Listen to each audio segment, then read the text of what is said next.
Yeah, what's going on? Yeah, this is my first time doing a live broadcast. So bear with me. I initially wanted to do it based on the discussions that's been going on for the past couple of days. I think before somebody did it maybe a week ago. Like I watched one of D Styles old videos on a similar topic of lineal championships and undisputed. And I got a chance to do a share a stream with Zone Six, EJ Boxing Live, a couple of other cats, boxingologists, a couple of other cats. You know what I'm saying? There was some good dialoguing going on, but I kind of wanted to touch bases on that just a little bit more.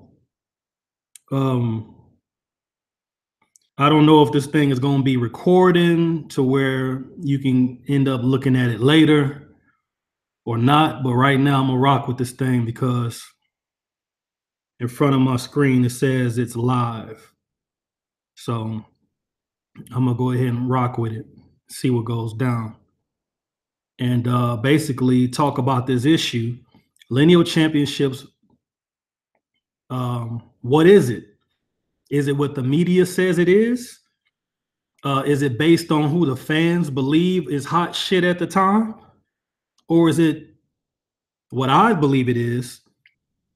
You know, I truly believe that fans or media alike don't have a say-so on who a lineal champion is. And that the only way to establish who a lineal champ is to where you can follow the line of champions for guys who beat the guy who beats the guy who beats the guy is to first establish a guideline is as far as how to become the guy. And how to become the guy is not based on what fans think, because fans hop on and off dick so much you would think they were whores.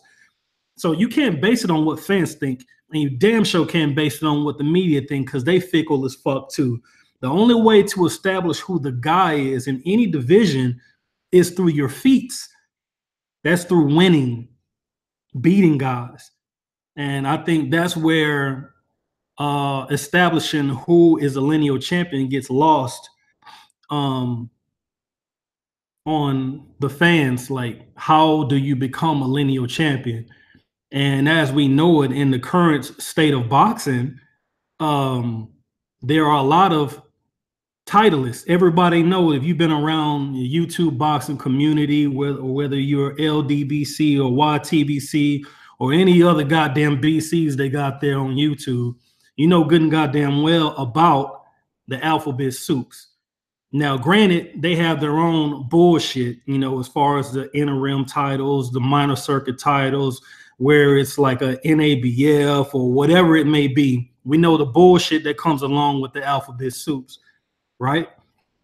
But at the same time, what other accomplishment, what other barometer of success is there in boxing to determine a prestige to let people know that, okay, that this guy here who won this strap, he's hot shit. So where we have our complaints about the alphabet organizations, I guess it's like you know, damn if you do, damn if you don't, because we do need them to establish who is who, depending on the division that you're in.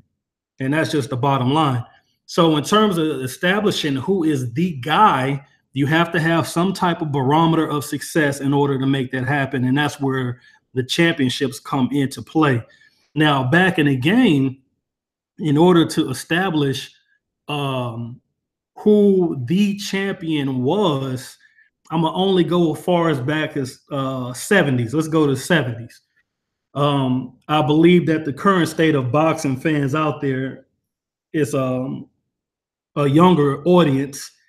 You do have some old guys, gray hair guys, and I think a lot of the boxing history is being lost with them. Not saying that they don't know boxing. I'm just saying when they die out, a lot of their knowledge goes with them. So it's a lot of guys that really just don't know how to become the guy at a weight that they just go online, they do Google, or they wait for a media member to give their little spin on the shit. But I'm here to tell you that the only way to establish who a champion is, who the guy is at any weight, is through through feats, through wins. All right. So going back to the 70s, you had great champions, right? 70s and 80s. What made Roberto Duran the guy at 135 pounds? Everybody know about Hands of Stone's Mano de Piedras. I think I said that right. I may have fucked it up. Excuse me. I'm not Spanish of Spanish descent. But I know Duran, though, and Duran was a goddamn ape in the ring. And I think we can all concur on that. But at the end of the day, what made him established as the guy at 135 pounds was his unification with Esteban de Jesus, right? I mean, somebody tell me if I'm off my rocker in saying that. Because last time I checked, that was a unification bout, right?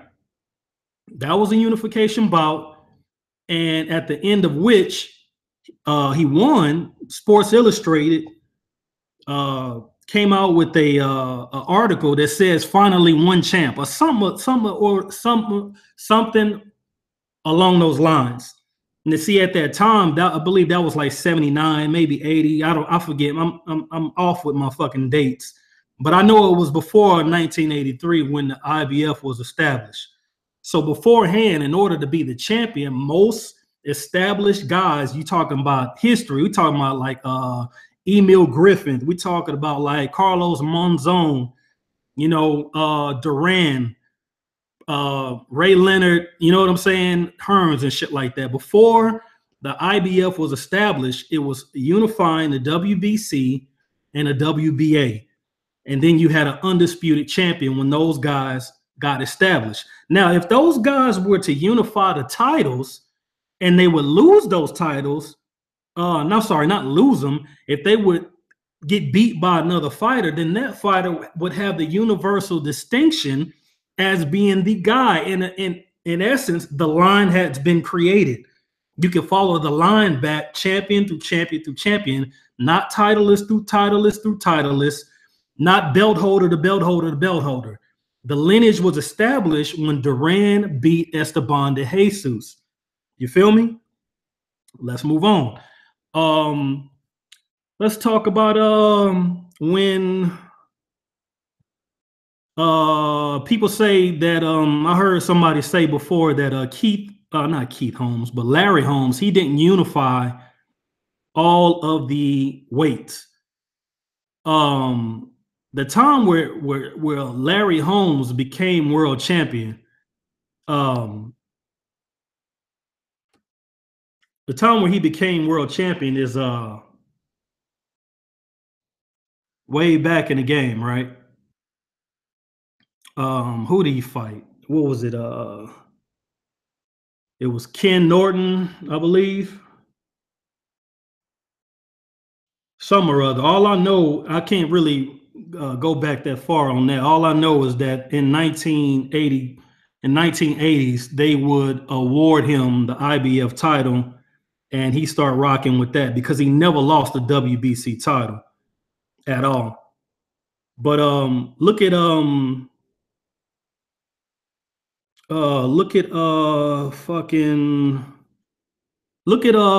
right, let's go to recent history. Let's go to, everybody know about Ricky Hatton, right? I'm not here to say Ricky Hatton was hot shit or anything like that. That's not my premise here at all. Bear with me.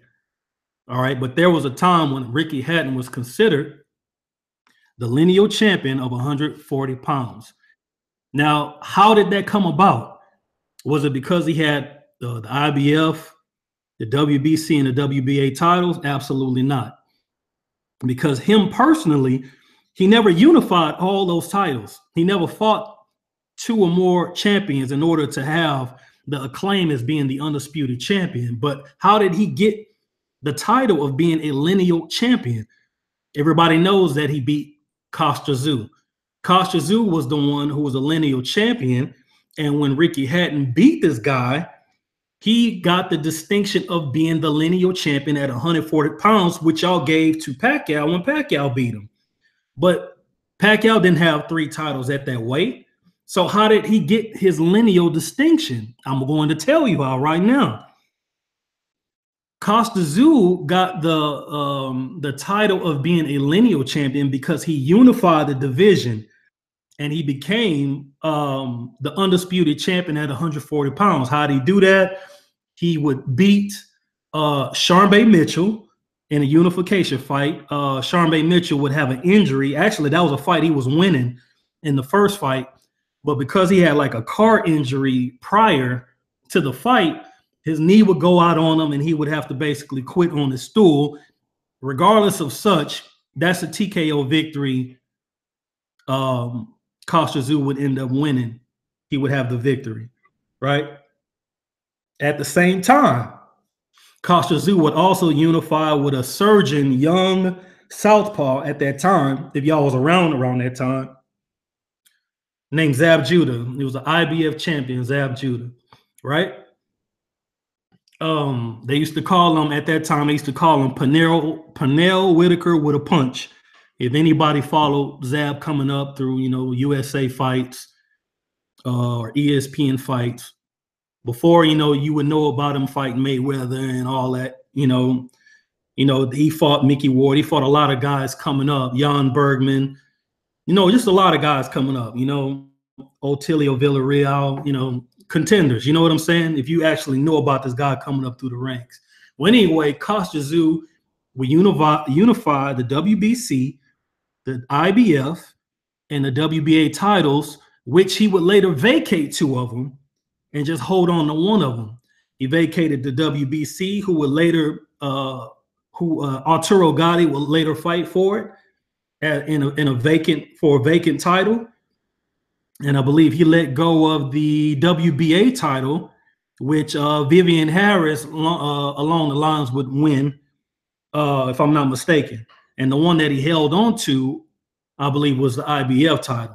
Or I could be wrong. He could have held on to the emeritus title. He had the emeritus title, the WBC. Y'all got to bear with me because I don't have all the records in front of me. I'm kind of going off memory. But the bottom line is, during that time when Costa Azul would get injured and he couldn't defend his titles against like the #1 contenders around at that time, but nobody had beaten Costa Azul. And even though he didn't have 3 titles at that time, he had vacated a couple of them. He still had the universal distinction of being the champion. In essence, that's how his lines got created. So when he came back, he would starch out Sharmba Mitchell, who would win the IBF title because he thought he could beat Costa Azul. He thought he only lost because his knee injury. But when Costa got healthy and he came back, he fought Sharmba Mitchell and blitzed that motherfucker. And then Costa Azul would go on to fight Ricky Hatton in England, to which Ricky Hatton would bludgeon his ass to make Costa Azul, the great Costa Azul, quit on the stool. And that's how Ricky Hatton got his lineal championship. It was traced back through champion to champion to the guy who unified all the titles. So that is how your lineal championship gets started. The fighter has to establish it. It's not bestowed upon them because the media decides who's hot shit. It ain't bestowed upon them because the fans believe who's hot shit. Fans are fickle. Fans think a lot of motherfuckers are hot. But the only way to make it legit is for the fighters to fight for it. Period. Let's move on. There's countless of examples here. Let's go to Sugar Ray Leonard. Sugar Ray Leonard was a welterweight champion. I think he was a WBC champion. And there was a surgeon welterweight, the Motor City Cobra, coming up through the ranks, going through everybody that they put in front of him. And for a while, Sugar Ray Leonard, he wouldn't face this guy because the claim is Thomas Hearns had not fought anybody on the level of a Roberto Duran, which, Sugar Ray Leonard would fight him in the first fight and lose. We already know the story, the no mas in the rematch. But over time, hey, it had to be done. This guy was not losing. He was beating everybody that was in front of him. So what more did he really have to do at that time? You know what I'm saying? So actually, even before then, even before that fight, Sugar Ray Leonard fought a guy. I forget the guy named Cub. He fought a guy right here in Houston. Well, at the Astrodome, who had the WBA title, but for some reason that wasn't considered a unification fight. But Thomas Hearn will go on and win that world title, and we already know what happened at Caesar's Palace. It's one of the most prolific fights of all time, especially during that era where you had the Hearnses, the Durans, the Haglers, and those were the major guys. Even though there were other guys at that time that were hot shit, like the Mike McCallums and the Donald Currys and stuff like that. A lot of those guys, for one reason or the other, got frozen out of the big fight picture. But at the end of the day, we knew who the champions were. So when Sugar Ray Leonard fought Tommy Hearns, it was for the WBC and the WBA. Again, this was before 1983. There was no such thing as an IBF. There was no such thing as an IBF championship at that time. So these two titles, once unified, established a undisputed welterweight champion of the world, which would be Sugar Ray Leonard via knockout. Okay, moving on from there. The lineage was started then. So anybody who was to dethrone Sugar Ray Leonard after that, which nobody did, because Sugar Ray Leonard was a guy who retired like 50 times. He would have the distinction of being the undisputed welterweight champion of the world. Let's go to another example. Let's see. How about Michael Spinks? Everybody know who Michael Spinks is, one of the greatest light heavyweight champions of all time. And after this one, maybe I'll go to a more modern fighter to kind of, keep up with, the current landscape of boxing. There's more younger guys who know about this era and the era right before. Everybody wasn't around during the 80s. Everybody didn't keep up with boxing. Hell, in the 80s, I didn't keep up with boxing like this. I was a kid. But, revisiting those major fights I watched, I was able to understand, what was going on at that time. Like, Michael Spinks, when he would go on to face, who was that? God damn it. What was his name? Tough guy. Muhammad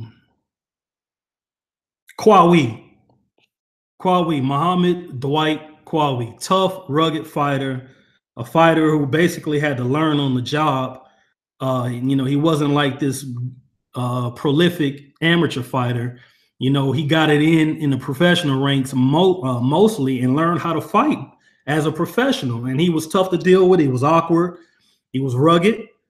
And there was a unification between Michael Spinks and Dwight Muhammad Qawi for the WBA and the WBC title. Now, at this time, the IBF was starting to come into the picture, but the IBF hadn't awarded all the undisputed champions their titles yet, because that's what happened when they came in. They gave their inaugural title to all the current undisputed world champions, depending on whatever weight class they was in. Where there was Hagler, whoever the fuck was the undisputed champions during that time in all the 80s, in the 80s, and in the early 80s. Hagler was one, so Spinks was one. I'm sure there were several more.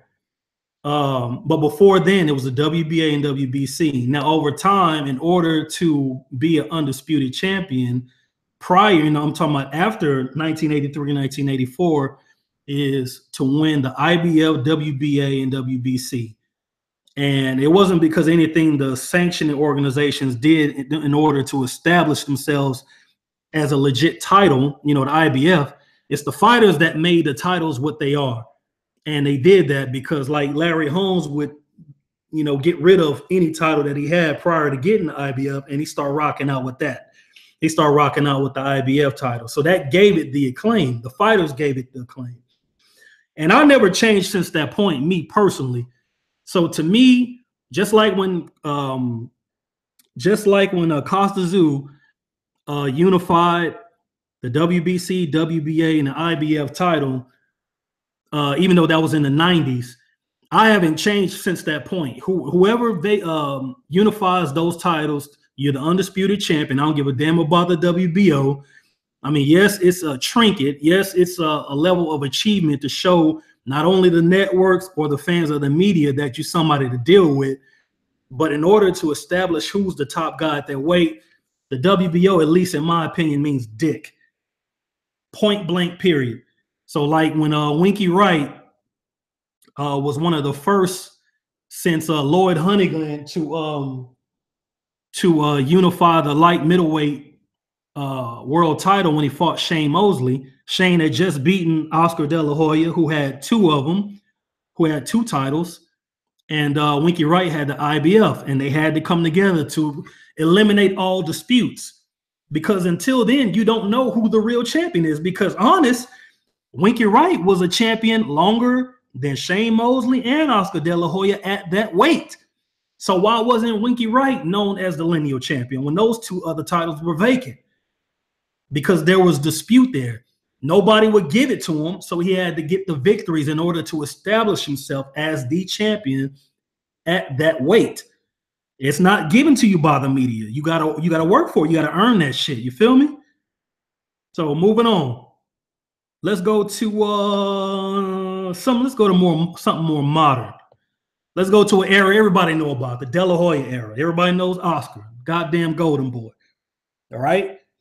And everybody knows about this was the highest grossing pay-per-view at that time, which is in the late 90s.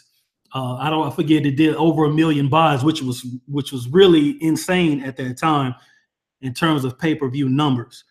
But we're not going to talk about pay-per-views, and we damn sure ain't going to talk about no goddamn money. We're going to talk about the accomplishment of the fight itself and what the significance was historically and at that time. Now, when Felix Trinidad fought Oscar De La Hoya, no, they didn't unify all three titles. But what made it to where they had a lineal champion was established, and you could say a universally recognized undisputed champion was established at that weight, is because prior to that fight, Oscar De La Hoya would fight Ike Quartey. Well, Ike Quartey was a WBA welterweight champion at the same time, where Trinidad was a champion. At the same time, De La Hoya was a champ. De La Hoya had the WBC. Trinidad had the IBF. Ike Quartey had the WBA. Well, I forget why when Ike Quartey fought De La Hoya, why it wasn't considered a unification fight. I don't know if the WBA would sanction the fight. I don't know if Ike Quartey would just drop the title altogether so he didn't have to pay a sanctioning fee and he can keep most of his money, which is probably what I would have did. That's a smart decision. Or Oscar De La Hoya being the main, the money man, he probably just said, you know what, I don't want to fight for your fucking title. I got a title. I don't want to win the WBA title. But at the end of the day, you had two champions fighting on that night. You had the WBA welterweight champion. You also had the WBC world champion. We already know what happened in that fight. It was a disputed loss for Quartey. Oscar would win the fight. So even though it didn't go in the history books as him being unified, he was already recognized as a unified titleist because he beat another champion, another legit champion at that weight. So when Oscar brought his WBC title to the table, when he fought Felix Trinidad, who was the IBF champion, technically it was like unifying the division with all three titles to establish an undisputed champion. So even though it wasn't three titles on the line, whoever would win this fight would be universally recognized as the welterweight champion of the world. There is no other dispute. You feel me? We already know what happened in that fight. Trinidad would win the fight. It was a disputed loss for De La Hoya. He would give away the championship rounds, but he won majority of the rounds. I don't know what the fuck they was looking at. And I rock with Tito, but I got to call a spade a spade. He was getting painted, and that's just the bottom line. But the record book shows Tito winning that fight and getting the acclaim along with it, thereby establishing who the lineal champion at that weight was and undisputed champion at that weight. Now, do you always have to unify all three belts in order to identify who a lineal champion is? No. There are several other things that could happen. If there's a guy who unifies two titles, but the third title is vacant, you don't need to unify that goddamn title. There is no champion. There is no dispute. You are the guy. You are the lineal champion. You know, you may have some ho-hum motherfucker fight for the vacant title. That don't mean he the goddamn champion. You know what I'm saying? So there are shades of gray in establishing who a lineal champion is. But as long as there is a champion out there and another guy wins other titles, they have to come together, man, because there is a dispute as who the guy is at that weight. Who is the champ at that weight? And the only way to figure that out is in the ring with these hands. Not no media, not no fans, no other way of getting that but victories, man. Putting those hands together and making it happen. So, and that's how that thing go, right? Let's see if I can come up with another example. Let's see. Okay, here's another example. Let's say a champion would win 3 world titles. He got the WBC, the WBA, and the IBF, right? And, you know, he has all 3 titles. But for some reason or other, he don't want all 3 titles. Because one of the sanctioning organizations may rank some ho-hum motherfucker as a #1 challenger, and you don't see any benefit in defending against this guy because you know what? The guy ain't beating no goddamn body. We know this shit happens in boxing all the fucking time. And I can give you an example of this shit. Let's go with here's an example. Look at Lennox Lewis. Lennox Lewis is like goddamn Cabernet Sauvignon. Now I know I probably said that wrong, but y'all wine drinkers, you know what I'm talking about. Let's talk about Lennox Lewis is like Shiraz. You feel me? Lennox Lewis is like wine. You know, he got better with fucking age. As he got older, those hands became more and more refined. And if you've been around this time and before, you know exactly what I'm talking about. Whereas a guy like Mike Tyson budded super early. You know, a guy like Lennox Lewis over time, I think I mean, it's not like he became more physically dominant, but his mind, he was more of a cerebral fighter later. And he understood the ins and outs, the ebbs and flows, and the nuances of boxing much better. And his physical gifts, his physical attributes hadn't eroded. So when it became more and more complete as he got in his upper 30s, in the latter 30s, he became more of a complete fighter. And I guess you could say having the addition of Emmanuel Stewart is you know, it's not no slouch having a Hall of Fame trainer, you know, at the same time. You know, Emmanuel Stewart trained my favorite fighter of all time, which was Tommy Hearns. You know, he'd been around a long time, had a lot of fucking knowledge. Everybody knows about the historic Crunk Gym. But getting back to my example, Lennox Lewis would fight an undisputed heavyweight world champion, which was Evander Holyfield. No disputing, Evander Holyfield was a undisputed world champion, right? Evander Holyfield had the IBF, the WBA, and the WBC. He was undisputed, right? He would have a draw, a split decision, loss, or a draw. I forget what happened in the first fight. All I remember is that Lennox didn't win that motherfucker. I think Evander had the split decision victory in a hotly disputed fight. All I know is Lewis should have won that fight, and he didn't. So they did it again later on in the year, if I'm not mistaken. I don't think they waited till the next year. I think they fought the same year. And he would beat Evander Holyfield, becoming the undisputed world heavyweight champion, right? And he had all 3 belts. Actually, he had 4. You know, I believe Lennox saw fit to hold on to the IBO world title. We already know the IBO world title didn't mean dick at that time, but it was the fighter that made the belt. You know, Lennox Lewis was the guy. There is no other division above heavyweight. So if the heavyweight undisputed world champion gives a claim to a belt, that's what gives the belt its name. You know what I'm saying? It ain't no other way around, right? Well, Lennox didn't keep all 4 of those goddamn titles. He started vacating. You feel me? He vacated the I believe he vacated the WBA title, and over time he would vacate the WBA title. But he did not vacate his lineage. He was still universally recognized as the undisputed champion. He was universally recognized as the lineal champion. That beating him is following in the line of all the great champions before him. Not fighting a Chris Bird who would go on and win the IBF title. Not fighting a John Ruiz who will go on and win a WBA title. So much and so forth. You had to beat Lennox Lewis. So like if Vladimir Klitschko had beaten Lennox Lewis, Vladimir Klitschko would have been universally recognized as the undisputed heavyweight champion of the world, because it was established when Lennox fought Evander and beat Evander and he vacated those titles. He still had his universal distinction as undisputed, and he still had his lineal title because he fought the man who beat the man who beat the man. I'm sure you're following now, right? Is there always a time where a guy has to unify all the belts in order to establish his lineage? No. Like I said before, if you unify 2 titles and the third major title is vacant, there's no need to wait for somebody to win that motherfucker. You're the guy. You're the champion. You're the lineal champion. So if somebody was to come along and win that fucking third title, he's just the titleist. He got to come see you.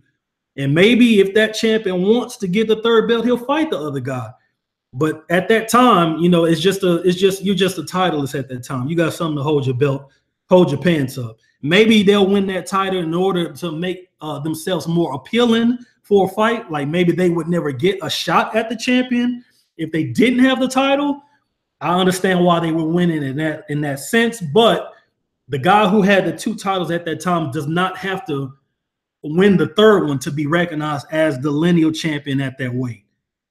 Okay, let's go to probably the most famous era right now. So everybody know Floyd Mayweather, so let's go Floyd. In fact, I mentioned this on the stream last night, and I think my words got tangled up. Maybe I didn't say this shit right. Who knows? But when Zab Judah knocked out Corey Spinks, we already know the son of Leon Spinks. Corey Spinks would unify the division, okay? He would fight Michel Piccirillo up in Italy. I know I said his name wrong, but you know what I'm talking about. He fought him and beat him, and he would go on and fight Ricardo Mayorga, who knocked out Vernon Forrest and beat him in the rematch. And before he took that title from Vernon Forrest, who was a WBC titleist, who beat Shane Mosley, beat the brakes off of Shane Mosley twice, Ricardo Mayorga also knocked out Andrew Sixhead Lewis. So he unified the division with Vernon Forrest and beat him and got 2. Later on, he would go and fight Corey Spinks, and they unified and Corey Spinks, you know, he outboxed Ricardo Mayorga and became the undisputed welterweight champion. Well, because the media didn't like Corey Spinks, you know, you're a boxing fan. You could pick and choose who you want to like and not like. It really don't fucking matter. But at the end of the day, the media don't choose who's the champion. Wins and losses do. Nothing else but wins and losses. At the end of the day, they did what was necessary to eliminate all dispute. See, at that time, everybody was saying that goddamn what the fuck is his name? Everybody was saying that goddamn what is his goddamn name, man? Everybody was saying that Antonio Margarito. Everybody was saying Margarito was the goddamn was the lineal champion, but they did that because it was based on media bias. based on media bias. Point blank, period. Even though Margarito was hot shit, he was knocking everybody out, beating motherfuckers down. He was not the undisputed champion because he didn't have the wins. He did not have the wins in order to make himself the undisputed champion. Corey Spinks and Ricardo Mayorga, they are the ones who made this shit happen and established who was the welterweight champion at that time. Well, we already know what happened with Zab Judah. He would end up losing to Baldomir. I guess he didn't train for him, didn't think the guy deserved his top spot. Well, he went in there half-ass, and Baldomir wouldn't take the back seat to him. He beat his ass. Well, he would end up losing the WBC and the WBA title, and Baldomir would be recognized as the undisputed welterweight champion, no matter what the media thought about his ass. It didn't fucking matter. He had the victory to prove it. You know what I'm saying? Well, Floyd would fight Zab Judah. He would beat Zab Judah, and he would later on fight the then undisputed champion, universally recognized undisputed champion, who would be Carlos Baldomir. That's how Floyd got his universal distinction as the welterweight champion at that time. The media was not giving him that. They gave it to Margarito, and then they no. They gave it to either they gave it to Margarito or they gave it to Cotto, but neither one of those guys beat the guy who falls in the line of the lineage of who the real world champion was at that time. Neither one of those guys established themselves as the champ because they never beat the champ. You see what I'm talking about? All right, moving on, man. It's like fucking the dead horse.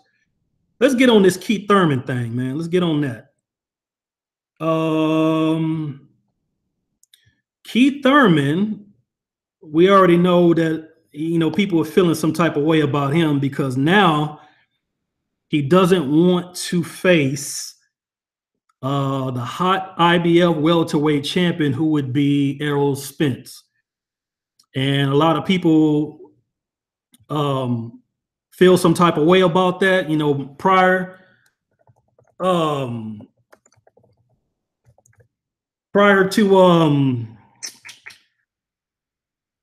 to Errol Spence winning the IBF title, you know, Keith Thurman would basically, I'm not going to say he was avoiding Errol Spence, but he didn't feel that Errol Spence had done enough to warrant a title shot or to warrant a shot at him in the ring because he did not have enough quality victories.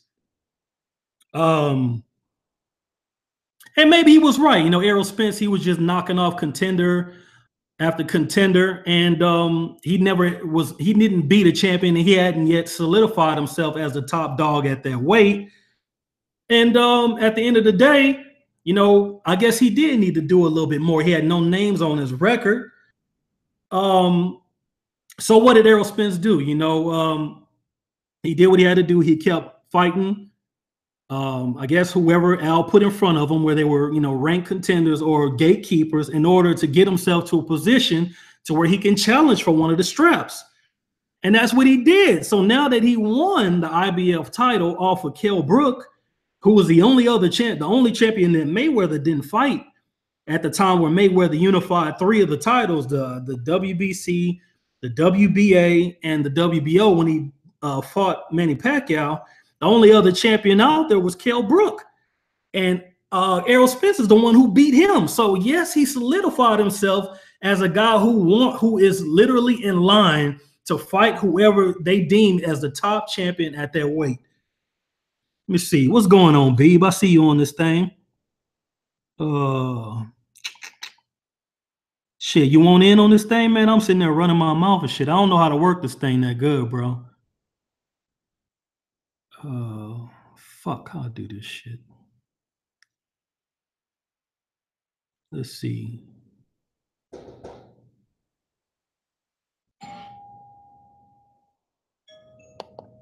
Damn, I got motherfuckers at the fucking door.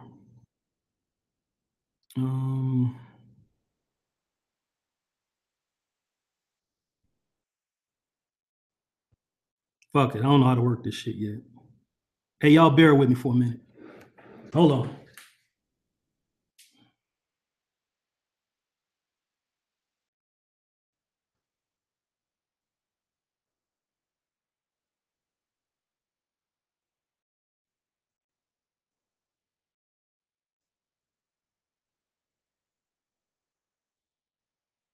All right, here we go. Anyway, this is my first time doing a live stream, guys, so I'm not really the best at this shit. So anyway, let me continue on what I was saying. So now that Errol Spence has solidified himself as a top guy at the weight, Keith Thurman, the KOs for life. I got an O. I'm not afraid to let it go.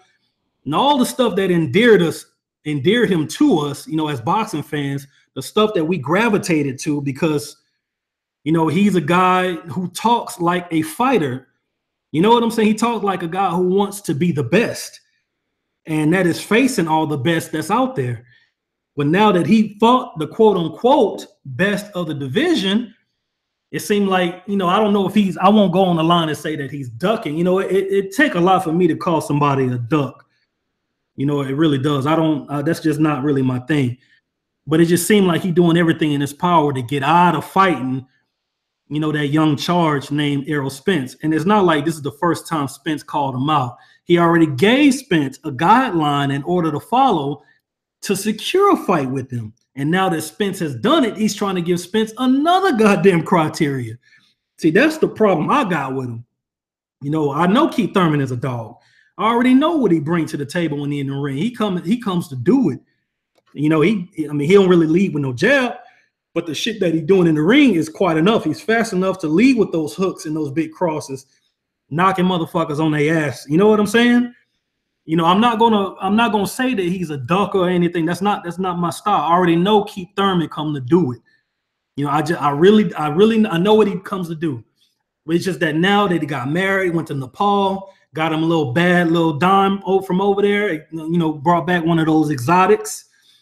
And it seemed like that fighter's demeanor that we once loved about him is not on him right now. He's not talking like no fighter. He's saying Errol Spence is not in the immediate plans. He's not even, we don't even want to talk about him. I need to, make sure my elbow is good. He acting like he don't want to fight the guy. You know what I'm saying? Now I understand he just got injured. Everybody should understand that shit. Only the fighters know what's going on with their body. You know what I'm saying? We fans, we don't know what's going on. We don't do the rigorous goddamn training camps, the rigors of training camp. We don't go through that shit. We're not doing 10 miles or running hills or the sparring, getting hit in your head for weeks and weeks and weeks up until the goddamn fight. We don't know what that's like as fans. You know what I'm saying? And I've been in the gyms for years. You know what I'm saying? I done seen motherfuckers get their teeth knocked smooth the fuck out in the gym. So I already know firsthand what the rigors of training camp is like. I understand where Keith Thurman coming from. He don't know where he at right now. So, but at the same time, you can't go on the record and say, you know what, I may not fight him this year. I may not even fight him next year. I may fight him in 2019. Man, you just can't talk like that. Even if that's your plan, you got to lie to the goddamn boxing fans, man. You know what I'm saying? I understand as a fan. I know you got to figure out where you at. I know that. You just a man. This really boxing is it's a dangerous sport. Is it's detrimental to a human body. It is just like football. To be honest, we shouldn't even be doing this as human beings because the body is not meant to endure this shit. It's just the truth. So I know we got to figure out where he is. So if he says, I want to do a comeback fight with Devin Alexander, kind of see where I'm at. It ain't like he fighting Rod Salk around this bitch. Devin just had a comeback fight on goddamn Fox Sports the other day against Walter Castillo, and he looked pretty damn good. Devin had got addicted to them painkillers. And you could tell it was affecting his performance. He stopped looking like Devin, the Devin that we knew at 140. That powerful, fast southpaw. The motherfucker who hit Urango with that uppercut damn near sent that bitch into orbit. That Devin. He stopped looking like that Devin. And I don't want to say it's based on those painkillers, but, your body is the instrument that you got to perform in the boxing ring. So if you don't take care of your body, whether you putting alcohol in your body or you putting drugs in your body, or you blowing up out of shape, blowing up in weight in between fights, You're not taking care of the only instrument that you have for war, which is your body. You're not taking care of it. It's going to show on fight night. And that's what happened with Devin. Devin started looking, he just was not looking like himself fight after a while. And he started getting L's. Well, now he just had a fight with a rugged contender. He looked pretty damn good, and Keith Thurman was ringside. That fight took place in Florida. Keith Thurman was ringside. So if Keith Thurman gonna come back and quote unquote tune up against Devin, then you know what? I don't have a problem with that. But if he go out there and blow Devin out, then you back. What more do you need to do? We know you need to fight to see where you at, to see if the elbow is good, to see if you can go out there and be one-time Thurman. I forgot who said this shit last night. Once upon a time Thurman. Make sure you're not once upon a time Thurman. To make sure you still keep one-time Thurman, right? If you blow Devin out, I don't want to hear fight Sean Porter. I don't want to hear have a rematch with Sean Porter or have a rematch with Danny Garcia. Am I saying those guys are not legit enough to fight? No, they are. But you beat these guys already. You have not beat goddamn Errol Spence. Errol Spence should be the first guy on your list. You got an O. You ain't afraid to let it go. Guess what? That motherfucker got an O too. Let's see who the fucking best. You know what I'm saying? Let's see who's the fucking best. The only way to establish who's the best is not the fans awarding you by saying you're the best or by the media anointing you as the best. The only way to determine that is wins. It's wins. You know what I'm saying? So at the end of the day, you have a win against Sean Porter. You have a win against goddamn Danny Garcia. You have a win. You have wins against those guys. You don't have a win against Errol Spence. He needs somebody to sit him on his ass. And you won Tom Thurman. So if you go out there and you blow out Devin, you need to fight goddamn Errol Spence because he's been knocking at your door. Errol Spence shouldn't have to follow another goddamn criteria to get you. You told him exactly what he needed to do to fight you, and he did it. There's no beating around the bush and doing all this other bullshit. You told him what he needed to do, and he did that shit. Let's go ahead and get an undisputed champion. Now, granted, Sean Porter did what he had to do to make himself the #1 contender for Keith Thurman's crowns, those two straps, right? I agree with that. But you cannot tell me that if you pay Sean Porter some step-aside money, that's money he ain't got to do shit to get. Several $100,000, you ain't got to do nothing for that. Just step aside. Let me have 1-2 fights. Let me fight Devin, which is my non-mandatory voluntary defense. I don't know if I said that right. A voluntary non-mandatory defense, which he's due that by being the champion of those sanctioned organizations. I get it. And let me fight for the undisputed championship with Errol Spence, and you're guaranteed to fight the winner. Who ain't gonna take that? That means you get free money by stepping your ass aside. You can even do a tune-up fight. In the same time, man, you could be on the fucking undercard, right? That's good. That's money you getting that you ain't got to work for, and you get to fight for the undisputed welterweight championship. That to me is better than fighting Keith Thurman right now. So I don't know, man. I don't know what you guys think, man. I don't know. Oh, that was boxologist that said once upon a time Thurman. That's what's up, boy. You coined that shit right there. I'm hoping that's not who he is, bro. I'm hoping he's still Keith one-time Thurman. I'm not trying to just throw that boy in a suplex right now by calling him a ducker and all that shit. You know that? If you watch any of my video, y'all watch any of my video, you know I don't really pop it like that. I see that boy D-Block out there. What's popping? Ain't heard from you in a long time. He says, way to come back on the scene, wanted to chop up the Charlos with you. That's cool. Let's do it. I ain't working till January, so I'm back in this thing.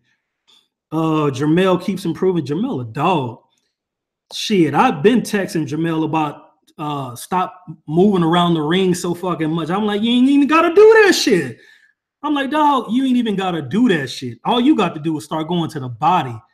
Because before then, if you watch any of Jamel Charlo's fights, He was a headhunter. Any top fucking trainer would have been able to look at these old fights by Jamel and be like, hell, all you got to do is hold your guards up.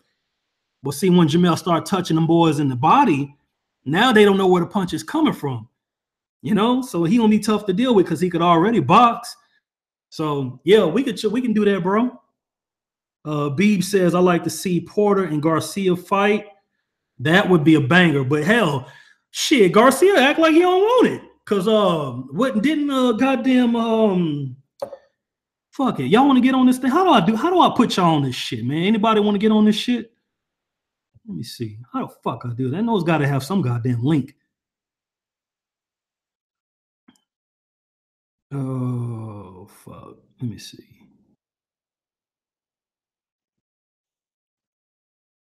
Let's see. It says share with fucking. Is that the button?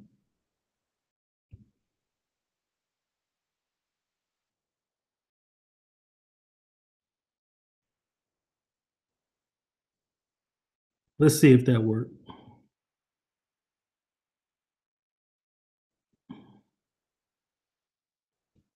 Let me see. I think this may be the link. Try that one out. Damn, I look like I lost my fucking link.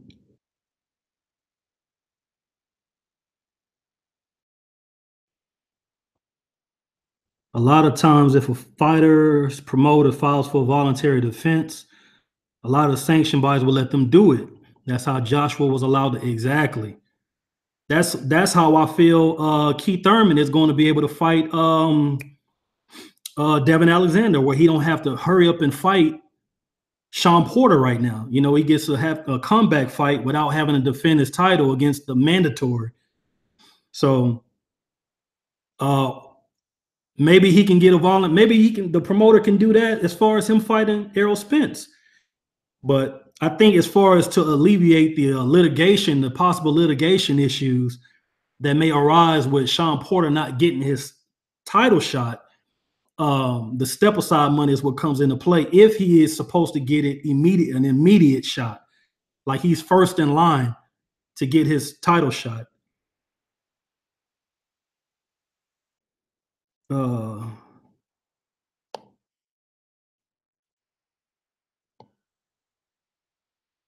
hey Ash, you a Israelite? Hell, I don't know. I don't know, bro. How do I find that out? Let's see. Let's see. Let's see. Let's see.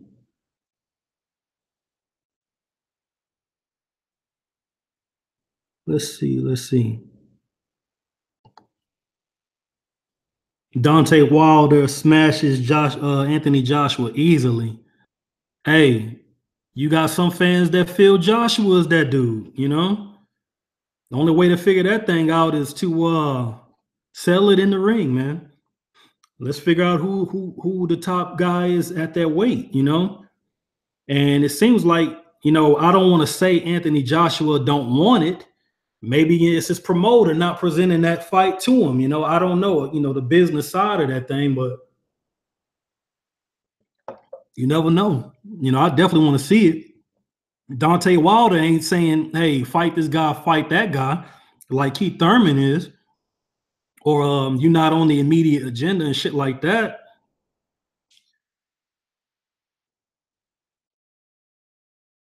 I was asking because of your name in the Hangouts. What it say? It says I'm an Israelite?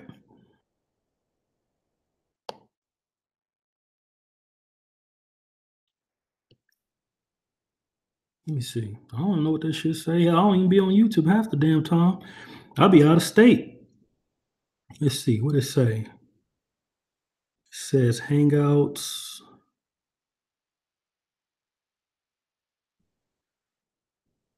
All I see is Ashy Knuckles. Let me see.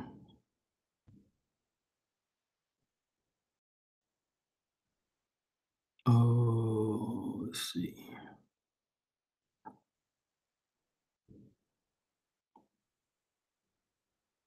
I don't see it.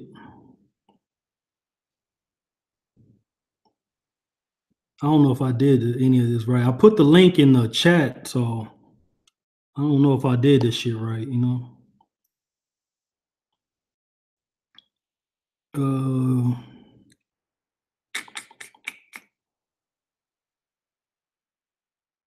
Uh, let's see. All right, hell, I don't know what else to. What y'all think about Keith Thurman, man? I mean, shit. Um, all right, let's keep it all the way funky, right? So Keith Thurman had a he had a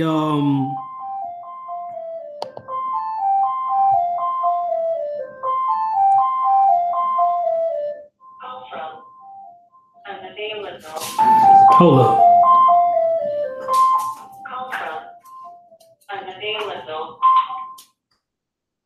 Nobody want to talk unavailable.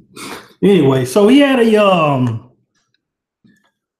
Keith Thurman had the interim championship. You know, he was a surgeon guy coming up, blitzing everybody, beating everybody the fuck down. You know, we all know what Keith Thurman came to do. You know, he was talking that cash and he went there and whooped ass. Can't nobody argue with what he was doing, right? Excuse me. But when Mayweather retired, he would vacate all three titles, right? The WBA, to which Keith Thurman and Robert Guerrero, they fought, but they weren't fighting. I don't believe they were fighting for the regular version. I think Keith Thurman was defending his interim title, and when he won, the WBC awarded him the distinction as a regular champion, which they should, because Floyd was supposed, by having an interim title, you were supposed to be given a title shot against the champion. And at that time, the champion was Floyd Mayweather, and he didn't fight him for whatever reason, right? So when he beat Guerrero, he would get the distinction as a regular champion. Danny Garcia would fight. Who he fight for the WBC title? I forget. But he fought for the vacant strap, if I'm not mistaken, one of Floyd's vacant titles. And I believe Jesse Vargas fought for the WBO title when he knocked out Saddam Ali. So those were all vacant titles. And during the course of all of that, Kell Brook was still a world champion. And Errol Spence beat him. That's why I say Errol Spence should be the number one guy on the list in terms of who Keith Thurman should be trying to fight. Because that's a guy that nobody at that weight fought except Sean Porter, who he lost his title to him. But Danny Garcia, when he became champion, he didn't fight him before or after he won the title. Pacquiao, he never fought him. I'm not saying they ducked him at any, at any time. I'm just saying they didn't fight. There's still a dispute there as who is the guy at that. No, I'm not gonna say who's. It's a dispute of who's the guy at that weight, but he can lay claim to being the longest reigning champion now that Mayweather is gone. You know, and he got beat by Errol Spence, and the WBO title was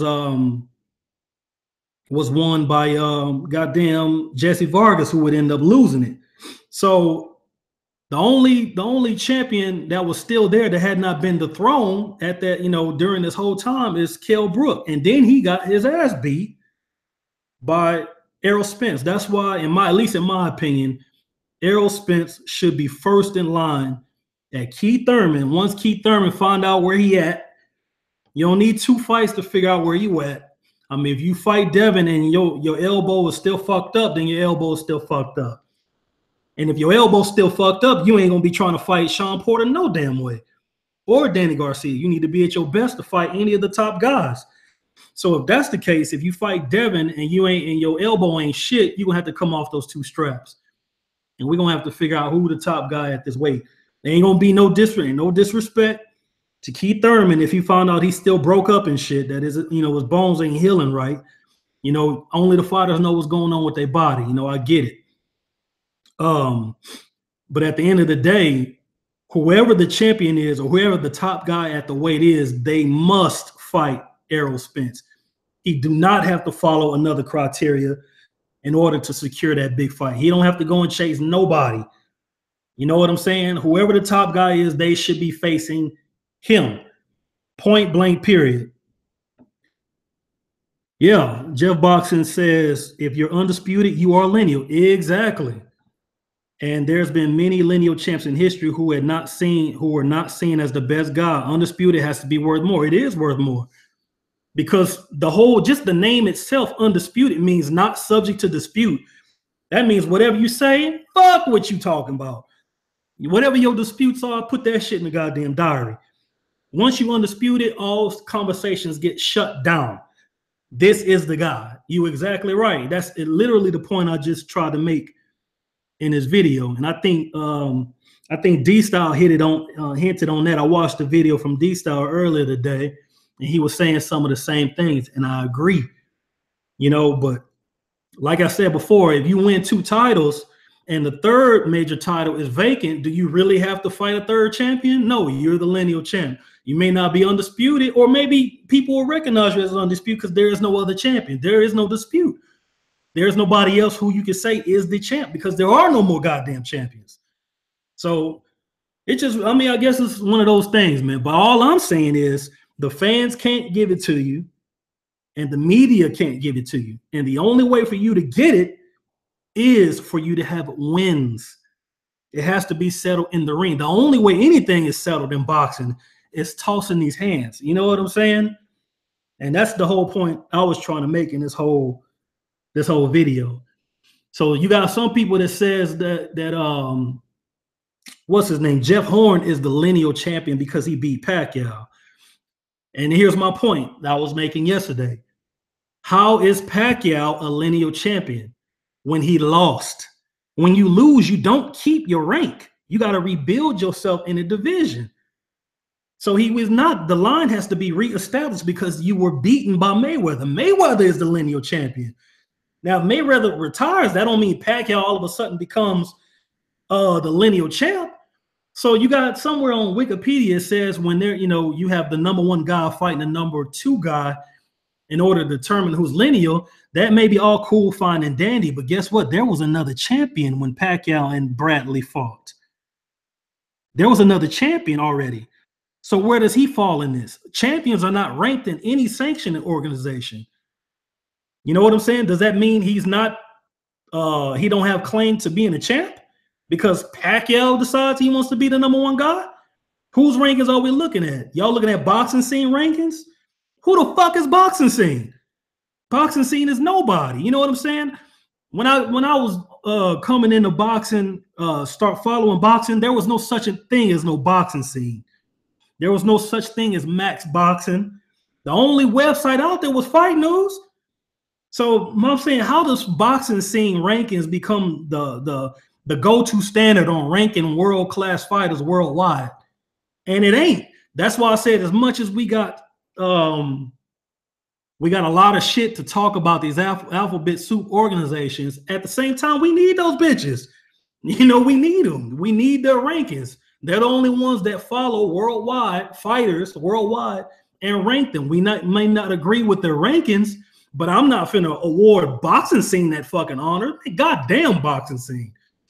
And I ain't really trying to, diss, boxing websites, they do what they do, but no one gave boxing scene the authority to be the authority on who is ranked in the world. Who is boxing scene? You know what I'm saying? Who are they in order to rank guys? Who is boxing scene? So Ring is another one, B. I don't like Ring magazine at all. They've been fucked up. And then Oscar bought them. So now how the fuck, man, how can I even give credence to the Ring rankings? You know what I'm saying? Some of the writers are pretty good, you know what I'm saying? But, they have their bias too. I don't agree with everything they say. And, a lot of the top guys at Ring, a lot of top guys in all these websites, I literally watch these guys come into the game of boxing. So for them to be the standard, I refuse that shit. None of them guys are the standard to me. They just another guy who watch boxing. All your top writers, every last one of them. So it really depends on whose rankings you want to use. So, I mean, goddamn, the only thing we could do is go by the rankings that's been there from the jump, and that's the rankings of these sanctioning organizations. And that's just the truth of the matter in terms of ranking guys, you know? Yeah, I mean, it may not be the best, but that's what we got. And I'm not about to award boxing scene as the standard on ranking guys. Fuck no. Boxingologist says you consider a champion undisputed if they got all the belts except WBO. Yeah, the reason why I do that is because since the 80s, that's been the standard. Since the 80s, it's been about the WBC and the WBA and the IBF. Let's just say since 83, 84. Before that, it was a WBC and a WBA. And before that, it was a WBA and I think the New York State Athletic Commission title or some shit like that. You know, actually shit, titles have always, for a long time, been a subject of debate. But it ain't like it is now. You know, there was no YouTube back there was no internet. And, you know, back in the game, they say, some people say lineage is determined by who the fans believe are the top guy. You know, back in the game, the fans didn't talk about boxing like we doing it. I mean, we actually have a platform to discuss openly with each other about who the top guy is. Before then, the fans had to rely on the media. You know, they had to rely on what they put in the newspapers. You know, the media carried so much weight back in the game. They don't carry their weight right now because, hell, Joe Blow from goddamn down the street can decide, you know what, I'm going to open a fucking boxing website and become a writer. You know what I'm saying? But the media from back in the game, they had so much more prestige in this thing. I believe D-Style coined a phrase years ago. He ain't coined a phrase, but he brought out a quote that Dempsey said. Dempsey said, I was pretty good, but the media made me great, or something like that. So you had to rely on what the media told you who were the top guys. You know, the fans didn't discuss among themselves who was the top guy. Now they do. We have this information age where you can pull up goddamn anything anytime you need it. You really don't need, once you get settled in boxing and understand the sweet science and the history, then you really don't need the media to tell you who's the top guy. Now, that don't mean you choose who the top guy is, because who are you? Who am I? The only way for the top guys to establish who they are is the same way you've been getting it done in this sport, and that's whooping ass, getting in the ring and facing each other. Fisher running the show now is such a conflict of interest since he is a commentator on Golden Boy live shows. Exactly. And on top of that, shit, if you go back to the 90s, shit, Max Boxing was like the De La Hoya boxing. You know how long Max Boxing had De La Hoya on their pound-for-pound list? I mean, this motherfucker, he could lose fight after fight after fight. They would never remove him from the pound-for-pound list. I mean, goddamn, they used to ride De La Hoya so hard back on Max Boxing. Yeah, that's a big conflict of interest. Why you think Oscar hired the motherfucker? You know what I'm saying? So you're right. The Ring magazine is trash. But, you know, I'm not saying they make mistakes all the time. You know, 9 times out of 10, 8 times out of 10, they do get it right in terms of awarding the ring title to the champion. You know what I'm saying? I mean, I guess you can't get it right all the damn time, but their rankings are pretty much trash too. I don't give it a whole lot of credence. Hell, I don't give ESPN rankings a whole lot, especially goddamn Dan Raphael. I mean, he gave Lomachenko what was it at that time? The Prospect of the Year award. And he only had 2 professional fights. And I think within the same amount of time, and one of those fights was a loss, if I'm not mistaken. Yeah, he lost to goddamn what is that guy's name? Orlando Salido, who kills southpaw fighters anyway. If anybody he got to read on southpaw fighters. And I called that fight. I tried to, well, it ain't like they listen to my videos, but I tried to let folks know that was a terrible move at that time because Salido swallows southpaw fighters. He always has. He has a good read on the lefty. He just does. And Dan Raphael gave him the Prospect of the Year, Lomachenko, who lost.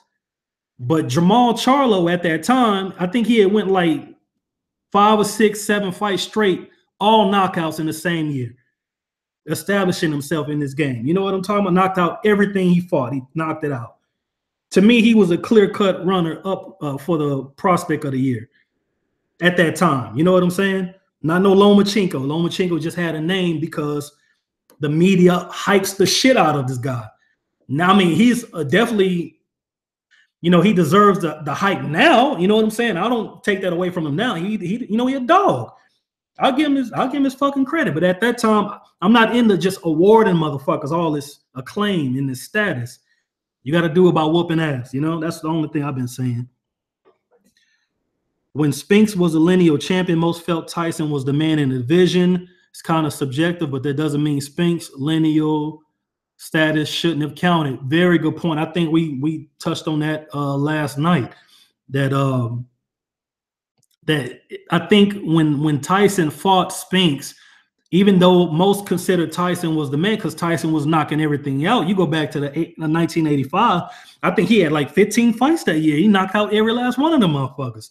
So Tyson was making so much noise at that time. You know what I'm saying? That even though Spinks should have been was universally recognized as the champion, I think when they finally did fight, it was kind of like the passing of the torch. Because, I mean, who else was Tyson to fight in order to literally get that status as the guy when he was knocking out every goddamn body? You know what I'm saying? I think he you can correct me if I'm wrong, but I think he knocked out fucking Holmes right before that. So it was like he running out of who to fight in order to determine that he is the top guy at that weight. You know what I'm saying? Like he got 100 belts. He's fighting whoever Don put in front of him. I think he was with Don at the time. You can correct me if I'm wrong on that. But it was like, who else does he fight at this time? You know what I'm saying? So when he got in there with Spinks, that was it. That was the passing of the torch. But yes, Spinks's lineal status should have counted because he was the guy. He was the guy, So you're right about that. What else we got out here?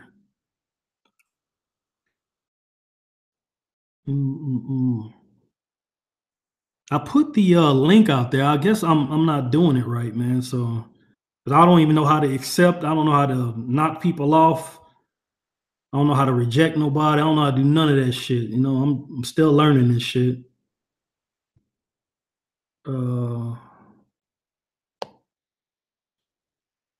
So I don't even know what else to talk about, man. I plan to talk about Keith Thurman and the Lineal versus Undisputed debate. It's not really a debate. It's like, how do you determine who the guy is in any weight class? And I think I pretty much covered that. Would you say, B? It says same situation with Canelo when he was lineal. People felt Golovkin was a man. Absolutely.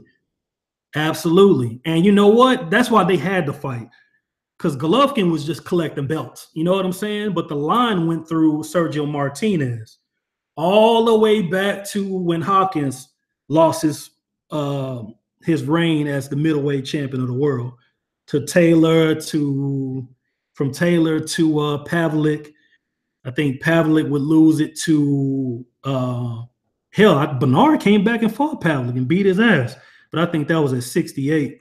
I don't even remember if that was before or after Martinez. I think that was before Martinez. But Martinez would beat Pavlik, if I'm not mistaken, and Martinez would lose to Cotto, and Cotto would lose to Canelo, which made Canelo the lineal champion. Even though he didn't have all the belts, it stemmed back in a line all the way back to the guy who had all the belts. You see what I'm talking about? Everybody else should see what I'm talking about. It's not because the media gave him that.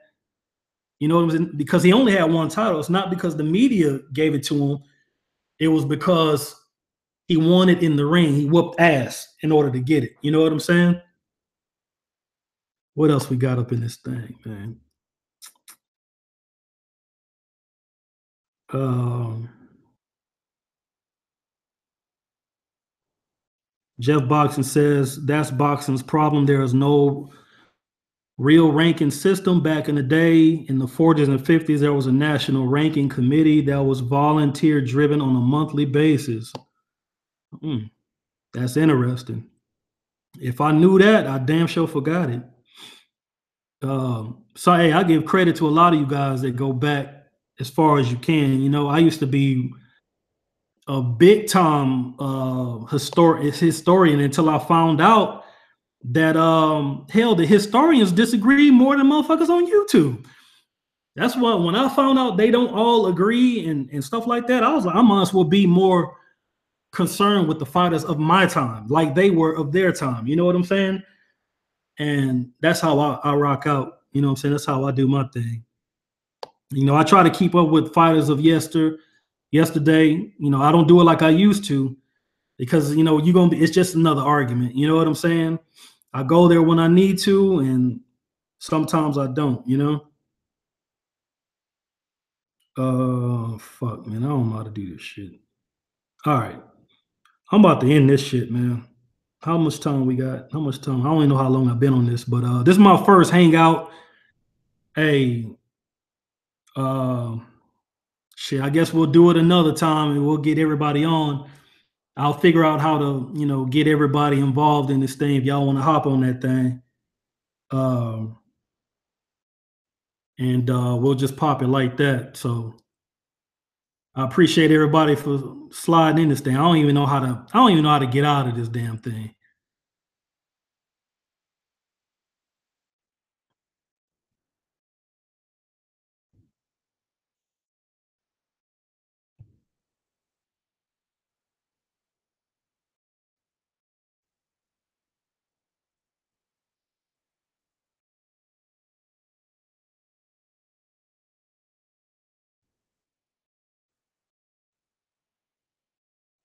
Let me see.